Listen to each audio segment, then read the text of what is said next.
Hello, I'm Dr. Subramaniam, the head of anesthesia department. I've been a doctor for nearly 28 years now and practicing anesthesia for nearly 26 years now.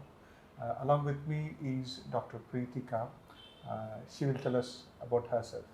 Hi, I'm Dr. Preetika. I work in Department of Anesthesia in SIRS department, and today we'll have a brief talk on suicide prevention. On and off, suddenly we hear in the media an young individual, an adolescent, uh, he is killing themselves by committing suicides. You know, as anesthetists, what we generally do every day in our life is we go and save lives when they are in a critical stage. For example, in a hospital, whenever somebody deteriorates, we run like madly so that we can resuscitate them. On and off, both of us, in every day, even though you think it's anesthetist just giving anesthesia, we spend good quality time with people. Just before going to have a surgery or anesthesia, people come out with their best. What we can say confidently is, in front of God and anesthetists, the individuals come out in their original self. And because there is fear of life, everyone loves life. There is whenever we lose control, so people are in a very very vulnerable zone. They come out with their best. They share their secrets. But combined, we probably have around 40 years of experience. We can say life is valued by everyone. I've practiced in India, I've practiced in Bangalore, Delhi, UK. Everywhere, life is given such an importance. But when we see young lives who are yet to bloom in their career, committing a suicide, that really pains us a lot. What do you say, Dr. Pritika? So, what do you think are the most common causes for untimely deaths in young adults? If we look at now, as we get old, there are a number of reasons why people die or the life ends. When somebody dies before they have lived their life, can call it as untimely death. Untimely deaths. All over the world, if you look at the untimely deaths, especially in the young, there are two reasons: accidents and suicides.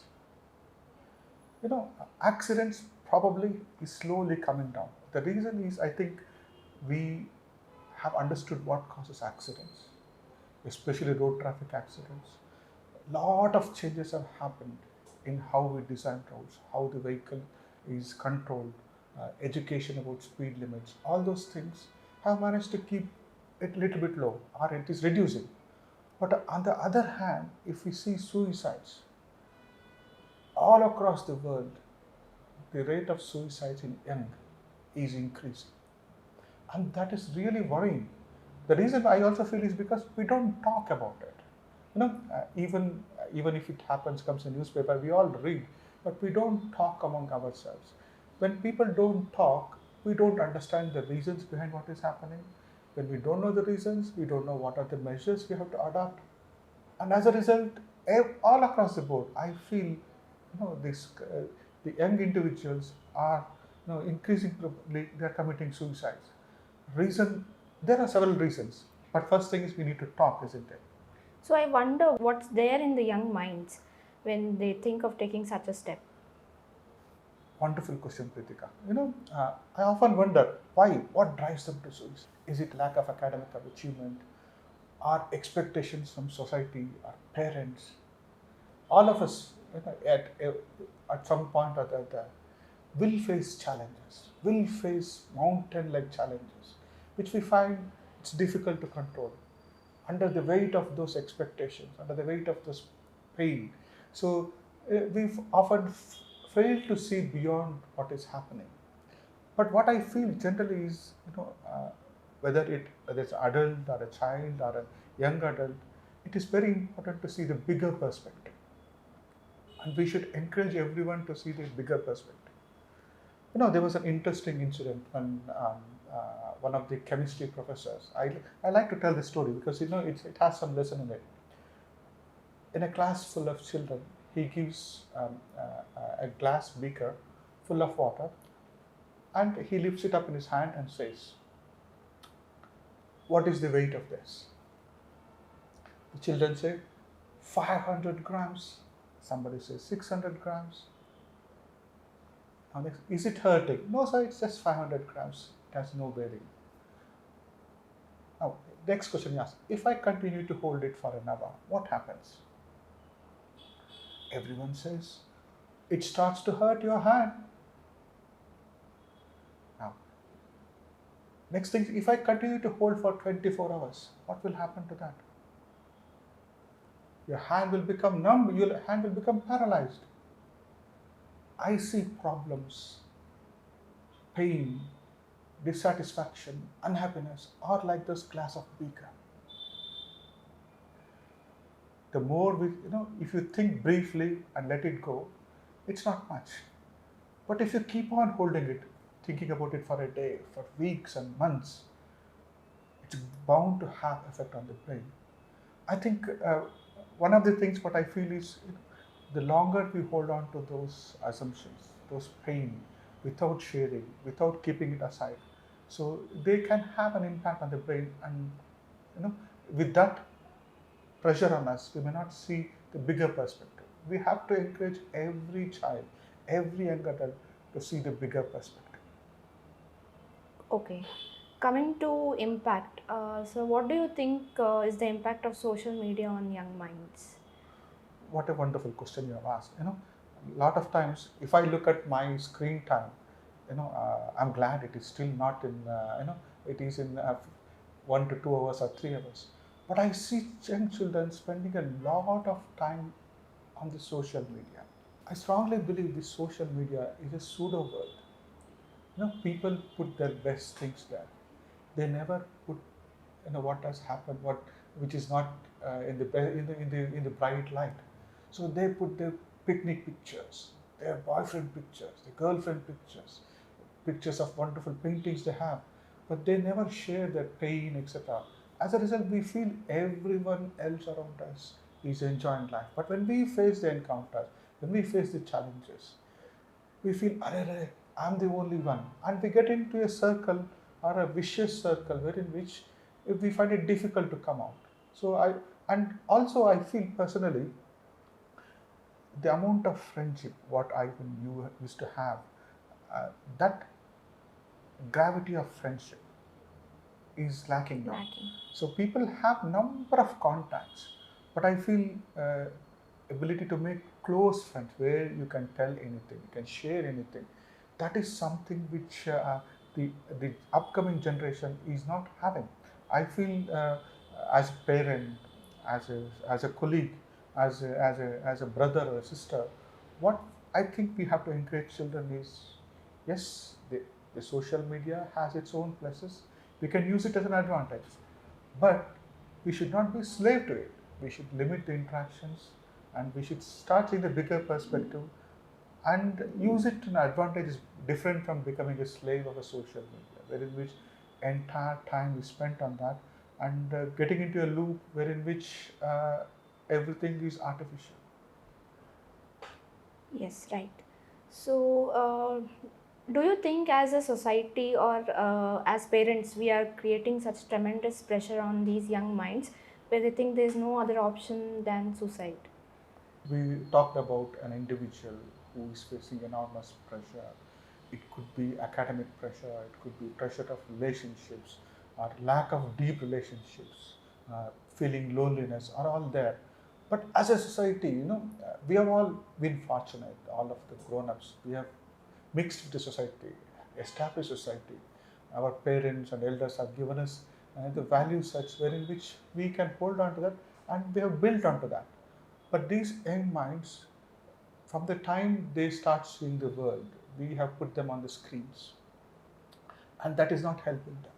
So it serves our purpose, that distracts them, and we can do our work. But there are a number of things I feel we can, we need to think about, we need to interact, we need to educate everyone.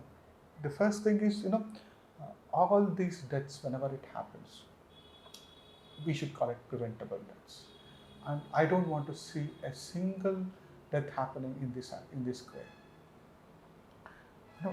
Sometimes I also feel, uh, whenever a suicide or a death happens, suddenly it is reported in the media in a sensationalizing matter, and it is quoted that this individual has committed suicide because of he was preparing for NEET exam, he was preparing for IIT exam. Yes, the parents often want their children to do well in their life. They want to get them admitted to the best of the institutions so that they have a security of in a wonderful life. But what we ought to think is, yes, we want to give them best life, but is the exam result the only thing?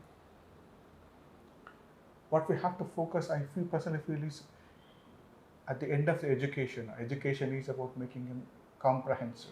So a wholesome development, ability to cope with stress, all this is happening or not. Sometimes I do feel, the colleges, they also have a role to play. Yes. Thankfully, there are some government guidelines coming up wherein which, every school or a college is establishing a mental health coordinator.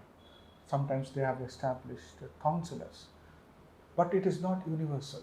We have to identify every institution, every place where children go and mix. There should be somebody whom they can go and talk to. And what also I think as society, what I was telling was, we have to encourage children to make friends. And also one of the things which is, if somebody is not doing well or feeling low, is there any way we can recognize? I think we can recognize a lot. So when somebody is in trouble, so there are usual signs. They become a bit withdrawn. They lock their rooms. They don't talk to their friends much. Suddenly, they are not getting sleep. They are not mixing with friends. These are all the early signs wherein which they are in deep stress. It is possible to identify these points where they are under stress and prevent that loop getting worse. And you might ask me, people might ask me, if you identify, what to do? What steps can be taken if we Absolutely. have someone around us where we think we recognize them and they need help? Often when we recognize, there are a number of things which we can intervene. The first and foremost thing is, I feel, we have to show understanding, compassion, and listen to that individual. Sometimes just lending your ear may make them think twice, and they can put them on the path of on a path which is fair. But also there are a number of helplines. Every individual has a friend, as somebody with whom they confide. We can get them to talk to them. And the government has initiatives. For example, the NIM has a mental health coordination number. The government also has set up wherein which people in distress can talk to those. And we can escalate it in such a way that the appropriate people can be involved. Those who know how to handle the scenario, they can help out and make sure that unnecessarily we don't lose a life. But unfortunately, we have got only one life. We should do everything in our hands, everything in our hands as a community, as a government, as a society. We should make sure that we do everything to prevent even one death.